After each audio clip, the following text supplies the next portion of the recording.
नमस्कार दोस्तों, मेरे हाथों में 2 पन्ने की एक सरकारी चिट्ठी है।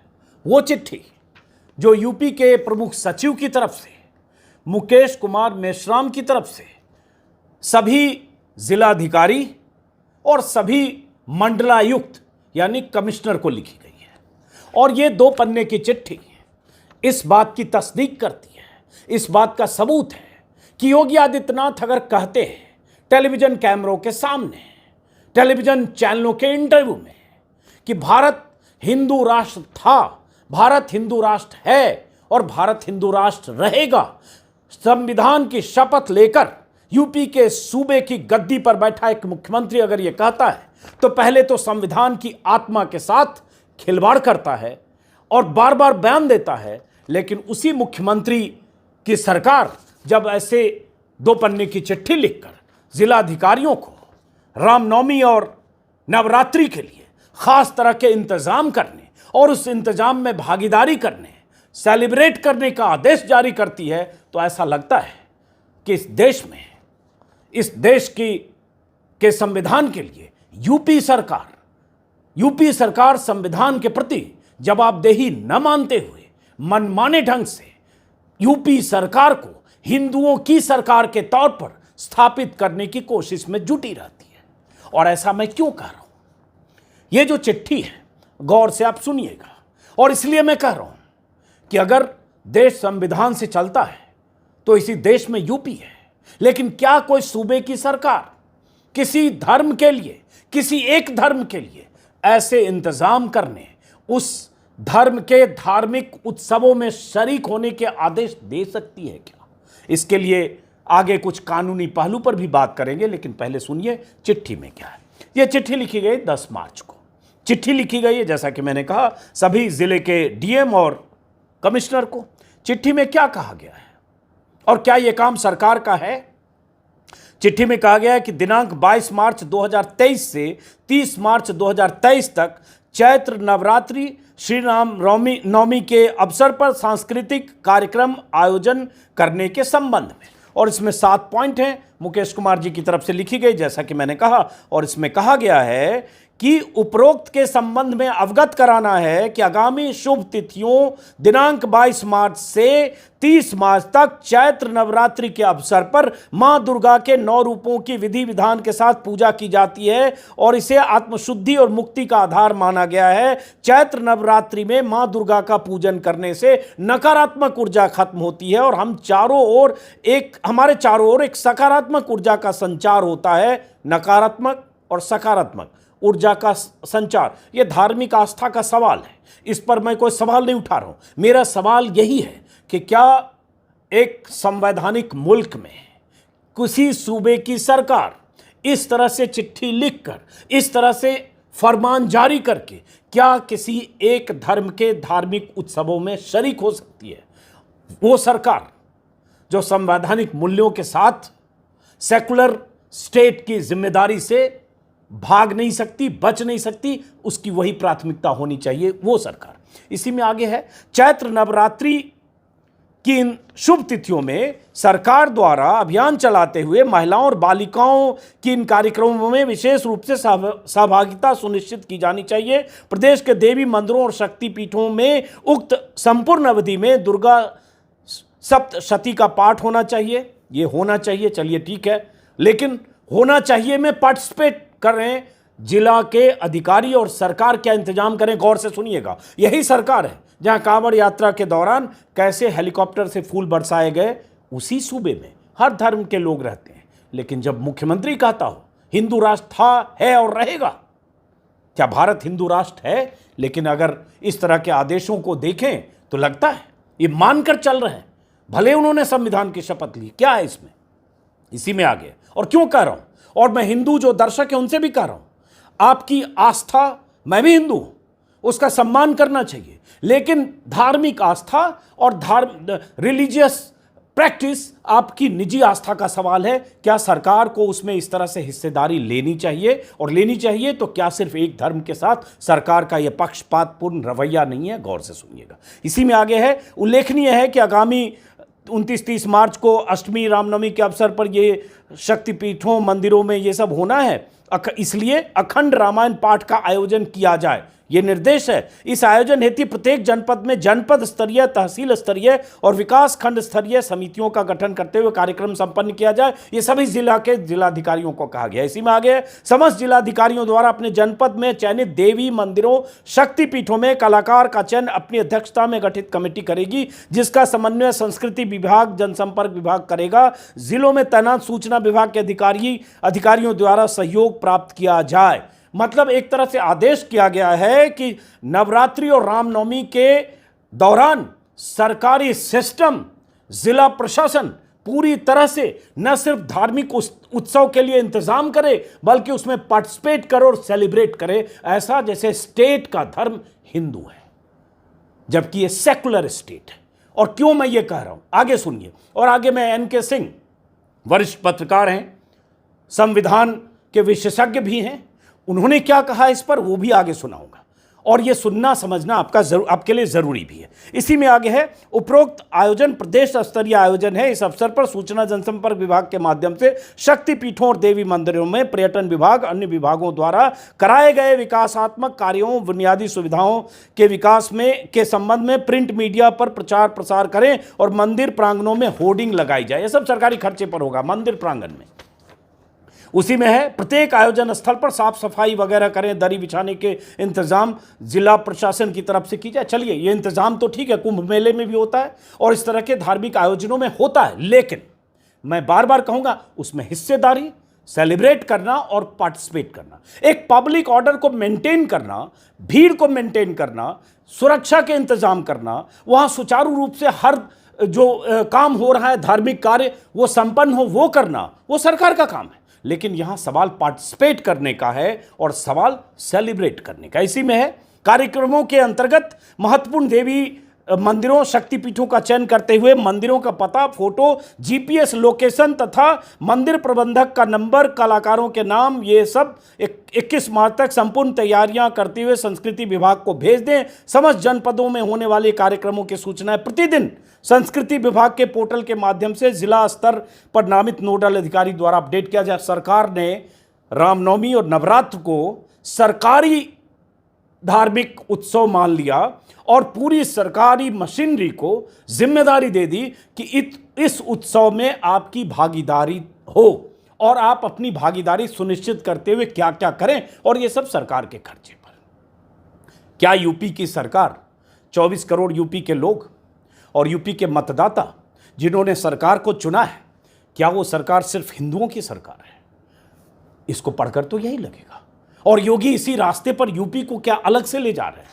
देश में जिस अलग अलग राज्यों में जिस तरह की हरकतें हो रही हो, वो तो हो रही है, उस पर बहुत बार सवाल उठे, लेकिन यूपी जहां का सीएम ही कहता है हिंदू राष्ट्र था, है और रहेगा।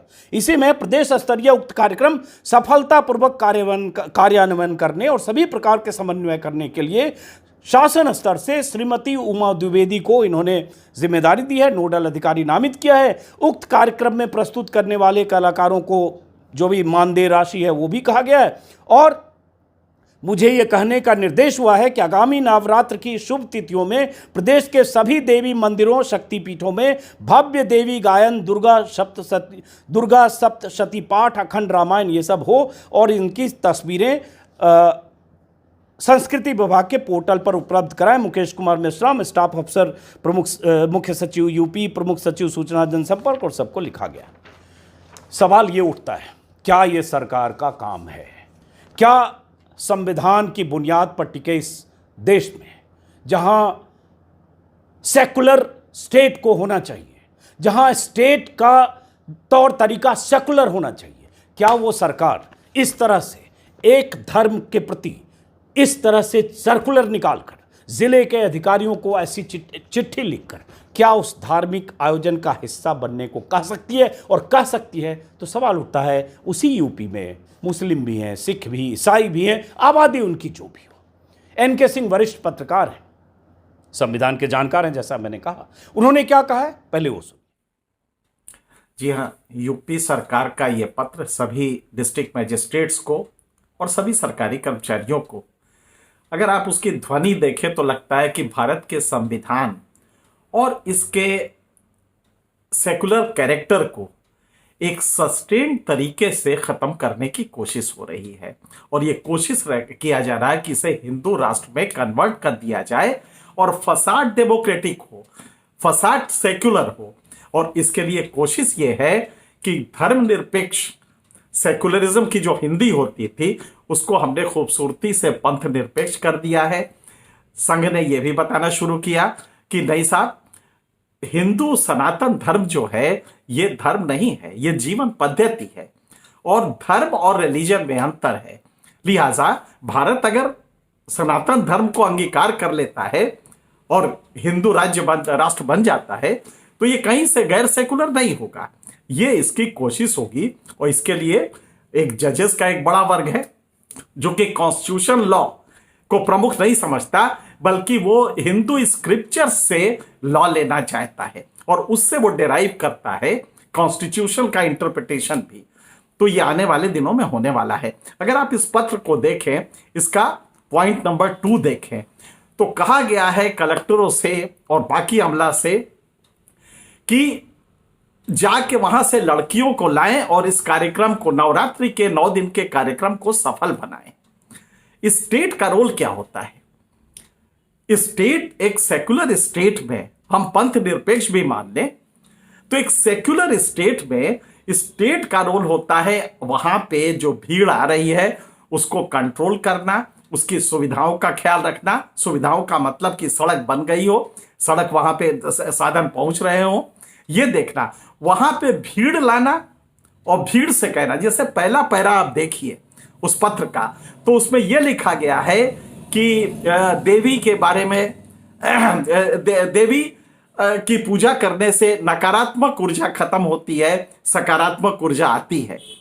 यह स्टेट एडमिट कर रहा है कि देवी के पूजा से, लिहाजा सभी को पार्टिसिपेट करना चाहिए। मतलब कि कलेक्टर साहब कल जाके आंख बंद करके, जबकि काम था कि वो जो भीड़ आ रही है बिल्कुल करे, वो वहां के यातायात प्रबंध करे, वहां पब्लिक ऑर्डर देखे, जन सुविधाएं भी देखे। लेकिन बच्चे ढो के लाए जाएंगे, कलाकारों को स्टेट, और ये कहेगा ये सांस्कृतिक प्रमोशन है। इस तरह के जब बाकी ओकेजन्स आते हैं, बाकी धर्मों के आते हैं, इसलिए ये कोशिश है। और सबसे बड़ा खतरा ये है कि ये हिंदू स्टेट, हिंदू राष्ट्र की तरफ हम ले जा रहे हैं। हिंदू राष्ट्र, क्योंकि संघ का ये मानना है कि जब 100 साल भारत की आजादी के होंगे तो ये हिंदू राष्ट्र होगा, मतलब 2047 तक। लिहाजा जुडिशियरी में ऐसे लोग तलाश किए जा रहे हैं। ये जो आप कॉलेजियम से झगड़ा देख रहे हैं, ये कॉलेजियम से झगड़ा भी इसी का है। आप जानते हैं कि इस समय भी सुप्रीम कोर्ट में अभी मोहन गोपाल जी ने, जो कि एक बड़े जूरिस्ट रहे हैं, उन्होंने एक आंकड़ा दिया और कहा कि अभी भी सुप्रीम कोर्ट में 5 जजेस हैं जो कॉन्स्टिट्यूशनल लॉ को भी इंटरप्रेट करते हैं, तो वो वैदिक चश्मे से करते हैं। आप सोचिए कि आने वाले दिनों में आखिरी लड़ाई जो लड़ी जाएगी प्रजातंत्र की, वो लड़ी जाएगी सुप्रीम कोर्ट में, और सरकार ये जानती है। आप जरा सोचें कि किस तरह से आपकी व्यवस्था है कि आप डेलिबरेटली कलेक्टर्स को कह रहे हैं कि बच्चों को वहां पे ले आइए, बच्चों का पार्टिसिपेशन होना चाहिए, और उन आइडेंटिफाई कीजिए उन पूजा मंदिरों को जहां के पे हम सांस्कृतिक कार्यक्रम करा सकते हैं, जहां पे ये पूजा वगैरह फैसिलिटेट कर सकते हैं। आप बिल्कुल हेलीकॉप्टर से लेके ट्रैफिक कंट्रोल कीजिए। जब कांवड़ यात्रा होती है तो आप हेलीकॉप्टर से ट्रैफिक तो कंट्रोल कर सकते हैं, लेकिन आप ट्रैफिक से फूल नहीं बरसा सकते। आपने कितनी बार बाकी रिलीजन्स के लिए भी फूल बरसाए हैं, और आपके पास गरीबी इतनी है, आपके पास यही धंधा रह गया इस समय। तो मुझे लगता है कि पूरे अधिकारी उसी भाव में हैं, उनकी मजबूरी है। हालांकि डॉक्टर अंबेडकर ने तो इनको बहुत बड़ी सुविधा आर्टिकल 311 में दी थी, और जब उस समय संविधान सभा में लोगों ने विरोध किया कि अफसरों को क्यों दे रहे हैं वो प्रोटेक्शन, तो उन्होंने कहा इसलिए कि वो पॉलिटिकल मास्टर से तन के खड़ा होकर कह सके कि नहीं, हमने संविधान की शपथ ली है और हम कानून को बहाल करने के लिए हम संविधान सम्मत काम करेंगे, ये वो तन के कह सके। लेकिन आज हमारी ब्यूरोक्रेसी भी उसी तरह की है। कोई ताजुब नहीं होगा, आपको याद होगा कि जब यहां पे कांवड़ यात्रा हो रही थी तो एसपी ने एक जिले के पैर धोए थे, एक कांवड़ वाले के, तो हम इस तरह से ब्यूरोक्रेसी को यूज कर रहे हैं एक खास पर्पस के लिए, एक खास रिलीजियोसिटी इन्फ्यूज करने के लिए। मुझे लगता है कि किसी भी सभ्य रेशनल साइंटिफिक थिंकिंग वाले समाज में यह कबूल नहीं होना चाहिए। लेकिन जो स्थितियां हैं उसमें हम कुछ भी नहीं कर सकते। शायद सुप्रीम कोर्ट में आखिरी लड़ाई इस जब डेमोक्रेसी को बचाने की हो सकेगी। एनके सिंह को आपने सुना, बहुत टू द पॉइंट उन्होंने अपनी बात कही है। मैं फिर कहूंगा कि सवाल उस पर नहीं उठा रहा हूं कि किसी धार्मिक आयोजन के लिए सरकार को इंतजाम में हिस्सा लेना चाहिए या नहीं, या सरकार की तरफ से इंतजाम करने चाहिए या नहीं। यह दशकों से होता है और करना ही चाहिए। और ये कुंभ मेले से लेकर और ऐसे तमाम धार्मिक आयोजन में सरकार का काम इंतजाम देखना है और तमाम तरह के इंतजाम मुहैया करने हैं ताकि वहां किसी तरह की अव्यवस्था न हो। लेकिन यहां सवाल सरकार के शरीक होने का है और सिर्फ एक धर्म के धार्मिक आयोजनों में शरीक होने का है। और यह सवाल तब उठा है जब योगी सरकार की तरफ से समय समय पर, चाहे कांवड़ियों के मौके पर 2017 में योगी आदित्यनाथ ने शपथ ली, 18 में हमने देखा कि यूपी के एडीजी प्रशांत कुमार हेलीकॉप्टर पर बैठकर पश्चिमी यूपी के कुछ जिलों में फूलों का छिड़काव कर रहे थे कांवड़ यात्रा के दौरान। फिर 2022 में हमने देखा कि यूपी के कुछ जिलों में, अमरोहा में शायद, अमरोहा के डीएमएसपी कांवड़ियों का पैर भी धो रहे थे, माला पहना रहे थे, मसाज कर रहे थे। क्या यह काम पुलिस प्रशासन का है? उसके बाद 2022 में ही योगी आदित्यनाथ हेलीकॉप्टर से पश्चिमी यूपी के कई इलाकों का उन्होंने हवाई सर्वे किया। नतीजा यह हुआ कि मेरठ, मुजफ्फरनगर, सहारनपुर और आसपास के इलाकों की पूरी पुलिस, पूरी मशीनरी जुट गई कांवड़ियों की सेवा में। और मेरठ के आईजी खुद फूलों की बारिश कर रहे थे और कई जगह पुलिस वालों को देखा गया मालिश करते हुए, मसाज करते हुए और कांवड़ियों के पैर धोते हुए। क्या यह सरकार का काम है? और जब ये करते हैं तो क्या सभी तरह के धार्मिक आयोजनों में आपकी यह भूमिका होती है? क्या अगर ईद है या मुसलमानों के जो उत्सव हैं, पर्व हैं, या जो दूसरे धर्मों के हैं, क्या उसमें भी सरकार की ऐसी भागीदारी होती है? अगर आप यूपी के नागरिक हैं तो आपको पता है कि क्या फर्क है। इसलिए यह सवाल उठता है कि क्या योगी आदित्यनाथ संविधान की शपथ लेकर मुख्यमंत्री बनने के बावजूद पहले यह बयान दे राष्ट्र था, है और वर्तमान में भी रहेगा। भारत हिंदू राष्ट्र था, है और रहेगा। भारत हिंदू राष्ट्र था, है और वर्तमान में भी रहेगा। और ऐसे बयान देकर इस तरह के सर्कुलर निकालना, क्या कहेंगे आप? और अगर सरकार ऐसे काम करती है तो क्यों न मान लें कि इनके लिए सिर्फ हिंदू मतदाता या हिंदू आबादी मायने रखता है? हालांकि यह मानने में कोई गुरेज होना भी नहीं चाहिए। सबको पता है कि बीजेपी कैसे काम करती है और बीजेपी के लिए नजरिया क्या है दूसरे धर्मों के प्रति, खास करके मुसलमानों के प्रति। लेकिन इस सर्कुलर के बाद स्थिति ये है, चूंकि देश में ऐसा माहौल बन गया है, इसलिए कोई भी पक्ष का नेता इसका विरोध करने का जोखिम मोल नहीं ले सकता। किसी विपक्ष के नेता में हिम्मत नहीं है कि कहे कि सरकार का काम इस तरह के सर्कुलर जारी करना नहीं है। यह भी हुआ था 2022 में कि जब लखीमपुर खीरी के जिला प्रशासन ने वहां के शिक्षकों की ड्यूटी लगा दी थी। स्कूलों में, सरकारी स्कूलों में, दर्जनों सरकारी स्कूलों में छुट्टी करके शिक्षकों की ड्यूटी दी थी वॉलंटियर बनने के लिए कि वो कांवड़ियों की सेवा करें।